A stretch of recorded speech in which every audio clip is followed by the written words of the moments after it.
নমস্কার বন্ধুরা, আমার ছেলের বায়নার জন্য চলে আসলাম একটা পিৎজা বানাতে। আমি অতটা ভালো পারি না, কিন্তু তাও চেষ্টা করছি। চলো তোমাদের সঙ্গে এই পিৎজা বানানোটা শেয়ার করি। এখানে ভিজিয়ে রেখেছি একটু, 1 চামচের থেকে একটু কম উষ্ণ গরম জলে ইস্ট 10 মিনিট মতন ভিজিয়ে রেখেছি। তারপর একটা পাত্রে নিয়ে নিলাম ময়দা। এর সঙ্গে কি কি লাগছে দেখে নাও তোমরা। ময়দার মধ্যে একটু দিয়ে দিলাম ওই ভিজিয়ে রাখা ইস্টটাকে।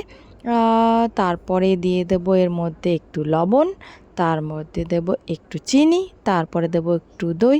দইটা আমার হাত থেকে পড়ছেই না, তো কি করা যাবে, আমি বললাম ঠিক আছে একটু দিয়ে দাও দই। তারপরে এটাকে একদম মারামারি করতে হবে। এটার সঙ্গে যতটা ভালো মারামারি করতে পারবে ব্যাটারটা ততটাই ভালো মাখা হবে। দেখো আমি মারামারি করতে করতে ব্যাটারটা কিন্তু মাখা হয়ে গেছে। দেখো সুন্দর করে এটাকে মেখে একটা গোল আকার শেপে দেবে। তারপরে এটাকে আধ ঘন্টা মতন এটাকে রেস্টে রেখে দেবে। তারপরে দেখো এখানে কি কি আছে, দেখো এখানে আছে রসুন কুচি, পেঁয়াজ কুচি, ক্যাপসিকাম, তারপরে আছে টমেটো, তারপরে আছে চিজ আর একটু টমেটো সস।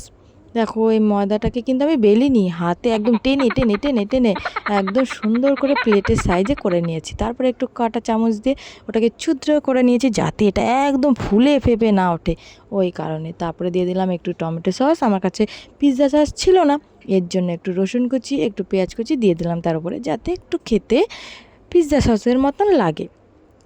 তারপরে দিয়ে দিলাম একটু চিজ ওপর দিয়ে, একটু চিজ না হলে তো পিৎজা খেতে ভালোই লাগে না। তারপরে সুন্দর করে পাতিয়ে পাতিয়ে দেখো সুন্দর করে সাজিয়ে দিচ্ছি, মনে হচ্ছে যেন গয়না পরাচ্ছি পিৎজা। তো এরপরে সব কিছু সাজানোর পরে আবার দিয়ে দেবো ভুর করে রাখা চিজ। আমার চিজ খুব ভালো লাগে, তোমাদের কেমন লাগে আমাকে জানিও। তো এরপরে দিয়ে দেবো একটু চিলি ফ্লেক্স, আমার কাছে ছিল তাই আমি দিলাম, তোমাদের কাছে না থাকলে দিতেও হবে না। তো এরকম কোনো বিষয় নেই, আমি হালকা করে দিয়েছি কারণ আমার ছেলে খাবে। তো তো প্যানের ওপরে দিয়ে দিলাম, এটাকে রাখবো মোটামুটি 15 মিনিট।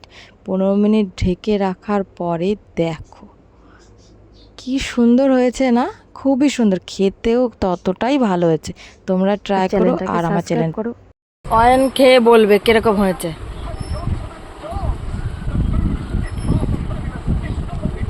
কেমন হয়েছে?